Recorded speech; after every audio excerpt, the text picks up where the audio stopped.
ایک حدیث ہے ترمذی شریف کی، اسے یاد کر لیں، بڑا نفع دے گی۔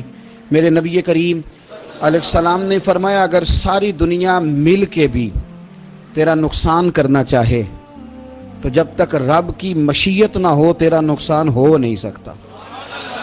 ختم ہو گئی بات، باہر آ جائیں اس چیز سے۔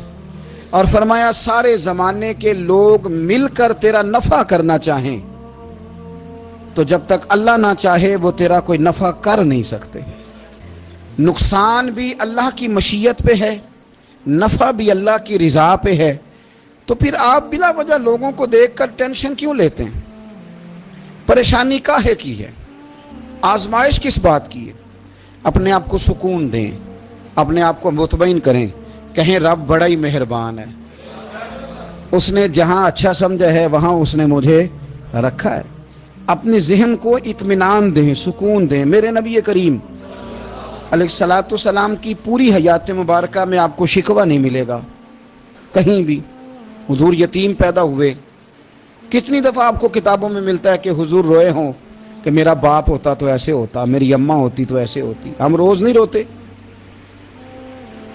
نبی کریم صلی اللہ تعالی علیہ وسلم نے اپنی زندگی ساری آزمائشوں میں گزاری۔ کہیں آپ کو محسوس ہوتا ہے کہ نبی کریم صلی اللہ علیہ وسلم کسی کے پاس بیٹھے اور فرمایا آؤ میں تمہیں اپنے دکھ سناؤں؟ ہمیں تو مسئلہ بن گیا ہے، ہم لوگوں نے اپنے آپ کو غیر مطمئن بنا لیا ہے۔ ہم ان ساری چیزوں کی ڈیمانڈ کرتے ہیں جو ہمارے مالک نے مناسب نہیں سمجھی ہمیں دینی۔ ہمیں اپنے آپ کو مطمئن کرنا چاہیے، سکون میں رکھنا چاہیے۔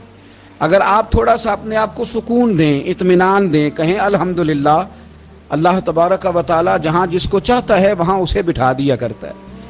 پھر ہم لوگوں کا منصب چھیننا چاہتے ہیں، حسد کرتے ہیں، بغض پیدا ہوتا ہے، عداوت پیدا ہوتی ہے، نقصان ہوتا ہے۔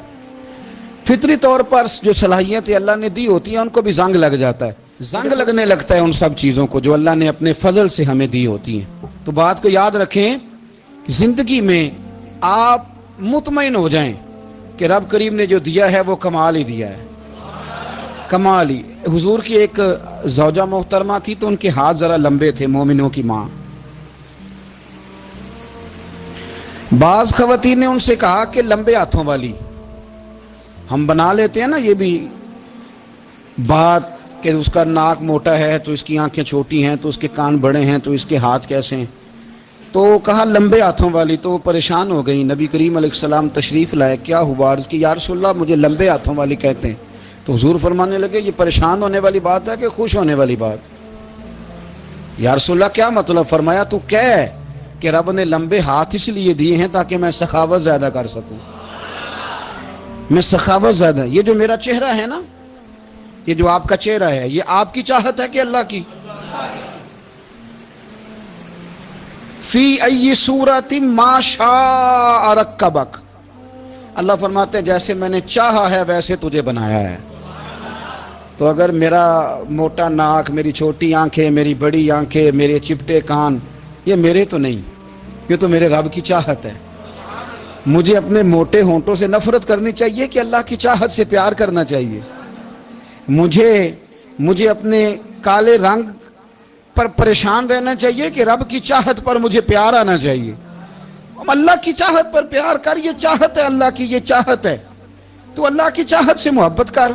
تو پریشان ہو رہا ہے فلانے کا رنگ ہو رہا ہے تو میرا کالا ہے، فلانے کا مکان بڑا ہے تو میرا چھوٹا ہے، فلاں بڑی گاڑی میں کیسے بیٹھ گیا؟ بھئی اللہ نے چاہا تھا بیٹھ گیا، اللہ نے میرے لیے سائیکل پسند کی ہے، مجھے الحمدللہ کہہ کے سائیکل پہ بیٹھنا چاہیے، اس نے پسند کی ہے، اس کی رضا ہے کہ میں یہاں رہوں۔ تو ایک بات تو یہ ہمیشہ یاد رکھیں کہ آپ اپنے آپ کو مطمئن کریں، زندگی میں سکون دیں۔ نفسیاتی طور پر ہم بڑے ڈسٹرب اس لیے ہیں کہ ہم بے سکون رہتے ہیں جان بوجھ کے، وجہ ہی کوئی نہیں۔